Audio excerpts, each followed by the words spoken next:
गुरु का क्या मतलब होता है? गुरु का मतलब है सबको जागृति देना। गुरु एक माँ के समान होते हैं। जैसे एक माँ के लिए उसके सभी बच्चे समान होते हैं, ठीक उसी प्रकार एक सच्चे गुरु के लिए उसके सभी शिष्य भी समान होते हैं। चाहे उसके शिष्य किसी भी रंग, रूप, शिक्षा या देश के ही क्यों ना हो।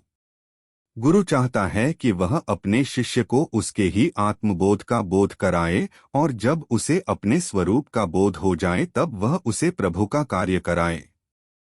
एक सच्चा गुरु ऐसे ही करता है। वो हमसे कुछ नहीं चाहता, अपितु वह अपनी अनमोल सांसें देकर हमें प्रभु से जोड़ता है। हमें हमेशा यही सोचना चाहिए कि गुरु सिर्फ हमारे लिए ही आए हैं। जब हम गुरु से संबंध जोड़ लेते हैं तो गुरु की बात मानना स्वाभाविक हो जाता है। जैसे संसार के किसी भी व्यक्ति की बात हम नहीं मानते, लेकिन जिससे हमारा कोई नाता या संबंध होता है तो हम उसकी बात स्वतः ही मान लेते हैं। ठीक उसी तरह हमें गुरु से अपना नाता जोड़ लेना चाहिए, और गुरु से जोड़ा हुआ संबंध हमें प्रभु की ओर ले जाता है। संसार से संबंध आसक्ति का कारण होता है, जबकि गुरु से संबंध हमें भक्ति की ओर ले जाता है। गुरु दक्षिणा क्या होती है? गुरु दक्षिणा का अर्थ है कि गुरु ने जो कहा उसे जो का त्यों मान लेना। अगर हमारा रोम रोम भी जिह्वा बन जाए तब भी हम गुरु के ऋण की महिमा का गुणगान नहीं कर सकते। उपासना और वासना में क्या अंतर है? प्रभु की भक्ति ही उपासना है, और वासना का अर्थ है मन का वास। मन जिस वस्तु में वास करता है वही वासना है। किसी को भोजन की वासना होती है तो किसी को वस्त्रों की, किसी को धन की तो किसी को ऐश्वर्य की। हमारा मन जिसकी कामना करता है, जिसमें रहना चाहता है, वही वासना है, और वही वासना हमें प्रभु से विमुख करती है। हमें दो चीज कभी नहीं भूलनी चाहिए, एक प्रभु जी का नाम और दूसरा मृत्यु को, क्योंकि प्रभु और मृत्यु दोनों ही नित्य है, नूतन है। पूर्ण गुरु के श्री मुख से निकलने वाली बात को पूरा करने के लिए हम बाध्य हो जाते हैं, क्योंकि एक पूर्ण गुरु के हर एक वचन में इतनी शक्ति होती है कि हम उसे पूरा किए बिना नहीं रह सकते। अगर गुरु पूर्ण नहीं है तो शिष्य स्वतः ही उसकी बात नहीं मानता। एक सच्चा गुरु ही हमें प्रभु दर्शन करा सकता है। अगर गुरु स्वयं सांसारिक विषयों से विरक्त नहीं है तो वह अपने शिष्यों को भी विरक्त नहीं कर सकता है। जैसे एक जागा हुआ व्यक्ति ही की सोए व्यक्ति को जगा सकता है, वैसे ही एक सिद्ध गुरु ही अपने शिष्य को आध्यात्मिक मार्ग पर ले चल सकता है। गुरु हमें भगवान से भी ज्यादा प्रेम करता है, क्योंकि भगवान ने तो हमें अपने से दूर करके इस संसार के चक्कर में डाला है, परंतु वह गुरु ही है जो हमें फिर से प्रभु के चरणों की ओर ले जाता है। आइए इस बात को कुछ ऐसे समझने का प्रयास करते हैं। एक पंडित रोज रानी के पास कथा करता था। कथा के अंत में सबको कहता कि राम कहे तो बंधन टूटे। तभी पिंजरे में बंद तोता बोलता, यूं मत कहो रे पंडित झूठे। पंडित को क्रोध आता कि ये सब क्या सोचेंगे, रानी क्या सोचेगी। पंडित अपने गुरु के पास गया, गुरु को सब हाल बताया। गुरु तोते के पास गया और पूछा, तुम ऐसा क्यों कहते हो? तोते ने कहा, मैं पहले खुले आकाश में उड़ता था। एक बार मैं एक आश्रम में जहां सब साधु संत राम राम राम बोल रहे थे, वहां बैठा तो मैंने भी राम राम बोलना शुरू कर दिया। एक दिन मैं उसी आश्रम में राम राम बोल रहा था, तभी एक संत ने मुझे पकड़कर पिंजरे में बंद कर लिया, फिर मुझे एक दो श्लोक सिखाए। आश्रम में एक सेठ ने मुझे संत को कुछ पैसे देकर खरीद लिया। अब सेठ ने मुझे चांदी के पिंजरे में रखा, मेरा बंधन बढ़ता गया, निकलने की कोई संभावना न रही। एक दिन उस सेठ ने राजा से अपना काम निकलवाने के लिए मुझे राजा को गिफ्ट कर दिया। राजा ने खुशी खुशी मुझे ले लिया, क्योंकि मैं राम राम बोलता था। रानी धार्मिक प्रवृत्ति की थी तो राजा ने रानी को दे दिया। अब मैं कैसे कहूं कि राम राम कहे तो बंधन छूटे। तोते ने गुरु से कहा, आप ही कोई युक्ति बताएं जिससे मेरा बंधन छूट जाए। गुरु बोले, आज तुम चुपचाप सो जाओ, हिलना भी नहीं।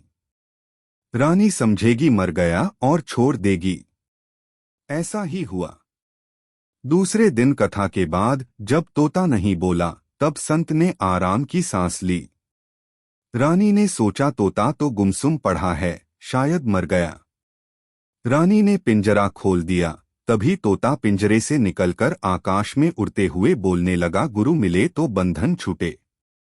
शास्त्र कितना भी पढ़ लो, कितना भी जाप कर लो, लेकिन सच्चे गुरु के बिना बंधन नहीं छूटता। गुरु गु माने अंधकार और रू माने प्रकाश। जो अज्ञान रूपी अंधकार को हटाकर ज्ञान रूपी प्रकाश प्रकट कर दे, उन्हें गुरु कहा जाता है। हमारे शास्त्रों में गुरु पद की बहुत महिमा है। भगवान शंकर ने कहा है, गुरु बिनु भवनिधि तरई न कोई, जो बिरंची संकर सम होई। अर्थात गुरु के बिना कोई भी संसार सागर को पार नहीं कर सकता, फिर भले ही वह ब्रह्मा विष्णु महेश ही क्यों न हो। शास्त्रों में गुरु महिमा भगवान से भी बढ़कर बताई गई है। स्वयं भगवान राम, भगवान श्री कृष्ण अवतार लेकर जब जब धरती पर आए, उन्होंने भी गुरुओं की सेवा की, गुरुओं के चरणों में मत्था टेककर ज्ञान प्राप्त किया। वह तो साक्षात परमात्मा है, फिर भी उन्होंने मनुष्य रूप लेकर संसार को समझाने के मकसद से स्वयं गुरुओं की सेवा की। वैसे तो मनुष्य जन्म से ही किसी न किसी को गुरु बनाता है। सबसे पहले गुरु माता पिता होते हैं, जो व्यक्ति का लालन पालन करके संसार की डगर में आगे बढ़ाते हैं। इसके बाद शिक्षा गुरु होते हैं, जो व्यक्ति को तमाम सांसारिक ज्ञान का उपदेश करके उसे निखारते हैं। इसके बाद और अंत में आध्यात्मिक गुरु होते हैं, जो व्यक्ति को इस संसार के दुख सुख हानि लाभ तथा कर्मों के तूफान से बाहर निकालकर सुख शांति संतोष तथा अपने आत्मा में स्थित होना सिखाते हैं और दुनियावी कुचक्र से मुक्त कर देते हैं। हिसाब से देखें तो संसार में कोई भी काम करने से पहले उसे सीखना जरूरी होता है।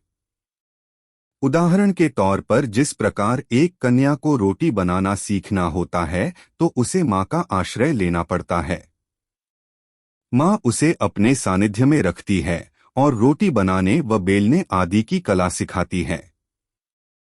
तो जब संसार का छोटे से छोटा कार्य भी बिना गुरु के करना संभव नहीं हो पाता, तो इस संसार के कुचक्र से निकलना कैसे संभव है। इस धरती पर जितने भी महान महापुरुष हुए हैं, उन सब ने किसी न किसी गुरु का सानिध्य प्राप्त किया है, उनकी सेवा की है और उनकी कृपा को पचाकर संसार में अपना नाम रोशन किया है। जिस बालक ध्रुव को उसके पिता की गोद नसीब नहीं होती थी, उसी बालक ध्रुव को जब नारद जी जैसे गुरु मिले और गुरु मंत्र का जाप किया, तो उन्हें एक सांसारिक पिता की तो बात ही बहुत दूर है, स्वयं परमात्मा की गोद में बैठना नसीब हुआ। स्वामी विवेकानंद, जिनका बचपन का नाम नरेंद्र था, वह कई संस्थाओं में गए, कई व्यक्तियों से, कई आध्यात्मिक व्यक्तियों से मिले, परंतु जब वह स्वामी रामकृष्ण परमहंस जी के शिष्य बने, तभी वह नरेंद्र से स्वामी विवेकानंद बन पाए। आज कौन नहीं जानता स्वामी विवेकानंद को। ईश कृपा बिन गुरु नहीं, गुरु बिना नहीं ज्ञान, ज्ञान बिना आत्मा नहीं, गावही वेद पुराण। अर्थात भगवान की कृपा के बिना गुरु नहीं मिलते और गुरु के बिना ज्ञान प्राप्त नहीं होता। ज्ञान के बिना अपने वास्तविक स्वरूप अमर आत्मा का पता नहीं चलता, ऐसा हमारे वेद और पुराण बताते हैं। धन्य है ऐसे गुरु जिनके चरणों की सेवा करके अनेक सज्जनों का उद्धार हो गया। वास्तविकता देखी जाए तो जब जब धरती पर भार बढ़ता है, पाप बढ़ता है, अनाचार और अत्याचार बढ़ता है, तभी कोई समर्थ सद्गुरु के रूप में भगवान स्वयं अवतरित होते हैं। संत की आत्मा और भगवान की आत्मा एक ही है। संत श्री तुकाराम जी, श्री एकनाथ जी, ज्ञानेश्वर महाराज, राजा जनक, सुखदेव जी, दत्तात्रेय भगवान तथा शंकराचार्य आदि अनेक ऐसे महान आत्मा समर्थ सद्गुरु इस धरती पर आए और मनुष्य को जीवन जीने का सही तरीका सिखाया और जन्म मरण रूपी कष्टों का नाश किया। जो सच्चा शिष्य अपने गुरु की शरण में रहकर उनकी आज्ञा का पालन करता है, उसका कोई कुछ नहीं बिगाड़ पाता। गुरु ऐसी कला देते हैं कि व्यक्ति की जन्म कुंडली के ग्रह व कर्मों का लेखा जोखा बदलते हुए देर नहीं लगती। सच्चे गुरु की सेवा करने वाले व्यक्ति की तो रोज दिवाली होती है। सिख समाज में तो गुरु को भगवान से भी बढ़कर दर्जा दिया गया है। गुरु गोविंद दोनों खड़े काको लागे पाए, बलिहारी गुरु गोविंद की जिसने प्रभु दियो मिलाए। सिखों की गुरु भक्ति को मेरा प्रणाम है। ऐसे शिष्य जो गुरु को ही सर्वोपरि मानता है, गुरु के कहने में चलता है, गुरु के फेरे फिरता है, गुरु की वाणी का आदर करता है। धन्य है ऐसी गुरु भक्ति। व्यक्ति को सीखना चाहिए, अपने गुरुओं का सम्मान करना चाहिए, अपने गुरु के कहने में चलना चाहिए। आज के समय में बहुत लोग हैं जो बहुत सारे गुरु बनाते हैं। हर किसी को गुरु जी कहते रहते हैं। यह अच्छा नहीं है। वैसे तो गुरु की कोई पहचान नहीं, पर फिर भी आज कलयुग के समय को देखते हुए कुछ विचार किया जा सकता है। माँ बाप तो देह में जन्म देते हैं, लेकिन सच्चा गुरु उस देह में रह रहे परब्रह्म परमात्मा का दीदार करवाकर परमात्मा में ही प्रतिष्ठित कर देते हैं। व्यक्ति की अंतर आत्मा की जागृति कर देते हैं। गुरु की महिमा अकथनीय है। बड़े बड़े पाप का फल गुरु चुटकियों में निपटा देते हैं। जिस प्रकार एक शिष्य एक सच्चे सद्गुरु की तलाश करता है, उसी प्रकार एक सद्गुरु भी एक सत शिष्य की तलाश करता है। उस पर अपनी पूर्ण कृपा उड़ेलना चाहता है, उसको भी गुरुपद में प्रतिष्ठित करना चाहता है। परंतु आज कलयुग के समय में ऐसा सच्चा सद्गुरु तो भले मिल जाए, पर सत शिष्य नहीं मिलता। अधिकतर शिष्य सिर्फ दुनियावी मोह माया प्राप्त करना चाहते हैं। गुरुजी मुझे मकान मिल जाए, गुरुजी मुझे दुकान मिल जाए, गुरुजी मुझे पत्नी मिल जाए, यही चाहते हैं। धन संपत्ति चाहते हैं। पर गुरु जो देना चाहते हैं वह शिक्षा लेना ही नहीं चाहता। कलयुग का प्रभाव अधिक बढ़ता जा रहा है, इसलिए सावधान रहना चाहिए। कपटी गुरु, लालची चेला, दोनों नरक में ठेलम ठेला। आजकल के गुरु चाहते हैं कि शिष्य की जेब काट ली जाए और शिष्य चाहता है कि गुरु को ही ठग लिया जाए। गुरु और शिष्य का नाता तो पिता पुत्र के नाते से भी बढ़कर है।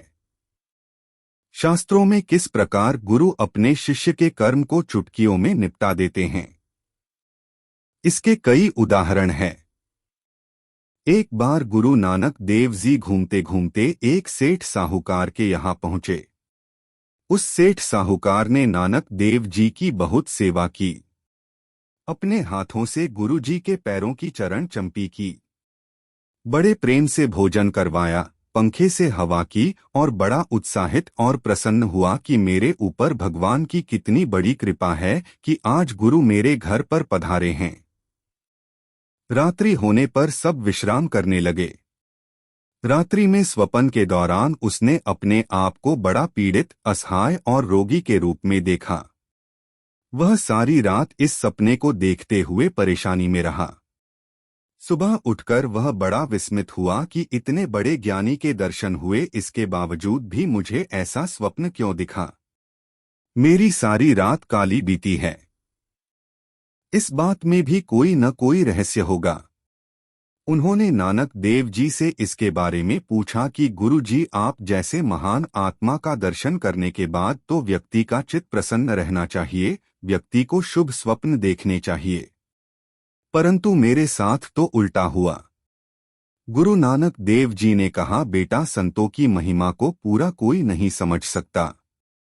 तुमने स्वप्न में जो रोग, असहाय और पीड़ा देखी है, वह तुम्हारे कर्मों के कारण तुमने भोगनी थी।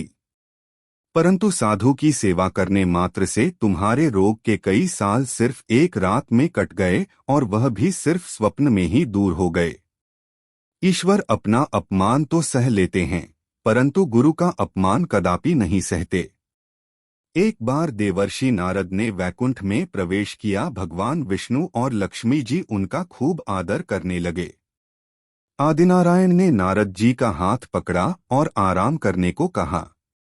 एक तरफ भगवान विष्णु नारद जी की चरण चंपी कर रहे हैं और दूसरी तरफ लक्ष्मी जी पंखा हाँक रही हैं। नारद जी कहते हैं, भगवान अब छोड़ो, यह लीला किस बात की? हे नाथ, यह क्या राज है? आप मेरी चरण चंपी कर रहे हैं और माता जी पंखा झेल रही हैं। भगवान बोले, नारद तू गुरुओं के लोक से आया है, महापुरुषों के लोक से आया है। यमपुरी में पाप भोगे जाते हैं, बैकुंठ में पुण्य का फल भोगा जाता है, लेकिन मृत्यु लोक में सद्गुरु की प्राप्ति होती है और जीव सदा के लिए मुक्त हो जाता है। ऐसा लगता है तू किसी न किसी गुरु की शरण ग्रहण करके आया है। नारद जी को अपनी भूल महसूस कराने के लिए भगवान यह सब लीलाएं कर रहे थे। नारद जी ने कहा, हे प्रभु, मैं भक्त हूं, लेकिन निगुरा हूं। गुरु क्या देते हैं? गुरु का महत्व क्या होता है? यह बताने की कृपा करो। भगवान बोले, गुरु क्या देते हैं? गुरु का क्या महत्व होता है? अगर यह जानना हो तो जाओ, गुरु के पास जाओ। यह वैकुंठ है, खबरदार, जैसे पुलिस अपराधियों को पकड़ती है, न्यायाधीश उन्हें नहीं पकड़ पाते, ऐसे ही वह गुरु लोग हमारे दिल से हमारे मन के मैल, कुकर्मों के संस्कार, हमारे दिल के अपराध, काम, क्रोध, लोभ, मोह आदि विकारों को निकाल कर निर्विकार चैतन्य स्वरूप प्रभु परमात्मा की प्राप्ति में सहयोग देते हैं। और शिष्य जब तक गुरु पद को प्राप्त नहीं कर लेता तब तक उस पर हर जन्म में निगरानी रखते रखते जीव को परब्रह्म की यात्रा कराते रहते हैं। हे नारद, जा तू किसी गुरु की शरण ले, बाद में इधर आना। देवर्षि नारद गुरु की खोज करने मृत्युलोक में आए। सोचा कि मुझे प्रभात काल में जो सर्वप्रथम मिलेगा उसी को मैं अपना गुरु बना लूंगा। प्रातः काल में सरिता के तीर पर गए, देखा तो एक आदमी शायद स्नान करके आ रहा था, हाथ में जलती अगरबत्ती है। नारद जी ने मन ही मन उनको गुरु मान लिया। नजदीक पहुंचे तो पता चला कि वह मच्छी मार है, हिंसक है। हालांकि आदिनारायण विष्णु ही वह रूप धारण करके आए थे। नारद जी ने अपना संकल्प बता दिया कि हमने तुमको गुरु मान लिया है। नारद जी ने पैर पकड़ लिए। मल्लाह बोला, छोड़ो मुझे। मल्लाह ने जान छुड़ाने के लिए कहा, अच्छा स्वीकार है, जा। नारद जी आए वैकुंठ में। भगवान ने कहा, नारद अब निगुरा तो नहीं है? नहीं भगवान, मैं गुरु बनाकर आया हूं। कैसे हैं तेरे गुरु? नारद जी बोले, मैं जरा धोखा खा गया। वह कमबख्त तो मल्लाह मिल गया। अब क्या करें? आपकी आज्ञा मानकर उसी को गुरु बना लिया। भगवान नाराज हो गए। तूने गुरु शब्द का अपमान किया है। जा, तुझे 84 लाख जन्मों तक माता के गर्भ में नरक भोगना पड़ेगा, जा। नारद जी बड़ा रोए, छटपटाए। भगवान ने कहा, इसका इलाज यहाँ नहीं है। यह तो पुण्य का फल भोगने की जगह है, नरक पाप का फल भोगने की जगह है, कर्मों से छूटने की जगह तो धरती लोक है, मनुष्य लोक है। तू जा उन गुरुओं के पास, मृत्यु लोक में वही तेरा उद्धार हो सकता है। नारद जी वापस धरती लोक में आए। उस मल्लाह के पैर पकड़े और हाथ जोड़कर आंसू बहाते हुए कहा, हे गुरुदेव, उपाय बताओ, मैं तो बड़ा फंस गया हूँ। 84 के चक्कर से छूटने का कोई उपाय बताओ। गुरुजी ने पहले पूरी बात समझी और फिर कुछ संकेत बता दिए। नारद जी फिर बैकुंठ में पहुंचे। भगवान को कहा, मैं 84 लाख योनियां तो भोग लूंगा, लेकिन कृपा करके उसका नक्शा तो बना दो जरा। दिखा तो दो नाथ, कैसी होती है 84 लाख योनियां। भगवान ने तुरंत नक्शा बना दिया।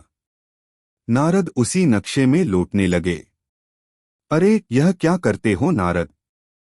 हे भगवान, वह 84 भी आपकी बनाई हुई है और यह 84 भी आपकी ही बनाई हुई है। मैं इसी में चक्कर लगाकर अपनी 84 पूरी कर रहा हूँ। भगवान ने कहा, देखा नारद, महापुरुषों के नुस्खे लाजवाब होते हैं। यह युक्ति भी तुझे उन्हीं गुरुजी से मिली है। नारद महापुरुषों के नुस्खे लेकर जीव अपने अतृप्त हृदय में तृप्ति पाता है। अशांत हृदय में परमात्मा शांति पाता है। अज्ञान से घिरे हुए हृदय में आत्मा का प्रकाश पाता है। जिन जिन महापुरुषों के जीवन में गुरुओं का सच्चा प्रसाद आ गया, ऊंचे अनुभव को, उचित शांति को प्राप्त हुए हैं। हमारी क्या शक्ति है कि उन महापुरुषों, उन गुरुओं का बयान करें। वह ज्ञानवान महापुरुष जिसके जीवन में निहार लेते हैं, जिसके जीवन पर जरा सी मीठी नजर डाल देते हैं, उसके जीवन में मधुरता का संचार हो जाता है। राजा परीक्षित को जब पता चला कि 7 दिन में ही उनकी मृत्यु हो जाएगी, तो सुखदेव महाराज जैसे सद्गुरु ने ही उनको मृत्यु रूपी अजगर से बचाया। राजा परीक्षित जब अपने सद्गुरु सुखदेव जी महाराज की शरण में गए, तभी उनके जीवन से मृत्यु का भय दूर हो पाया। वैसे तो व्यक्ति अपनी जन्म कुंडली को सुधारने के लिए अनेक उपाय करता रहता है, अनेक प्रकार के मंत्रों का जाप तथा अनेक विधि अपनाता है, परंतु जिस व्यक्ति ने सद्गुरु से दीक्षा ली है, सद्गुरु के अनुसार जीवन जीता है, उनकी आज्ञा में चलता है, ऐसा व्यक्ति सहज ही कर्मों तथा ग्रहों की चाल से निकल जाता है। दुखी व्यक्ति जब मंदिर में जाकर भगवान से अपने दुख, अपनी पीड़ा को बताता है, तो भगवान उसे उस दुख और पीड़ा से निकलने का रास्ता नहीं बताते, परंतु गुरु तो साक्षात ऐसे व्यक्ति की दुख पीड़ा सुनता भी है और उसे दूर करने का निवारण और उपाय भी बताता है, और कई बार तो अपनी साधना के द्वारा उस व्यक्ति के पाप को भस्म भी कर देते हैं। राधे राधे।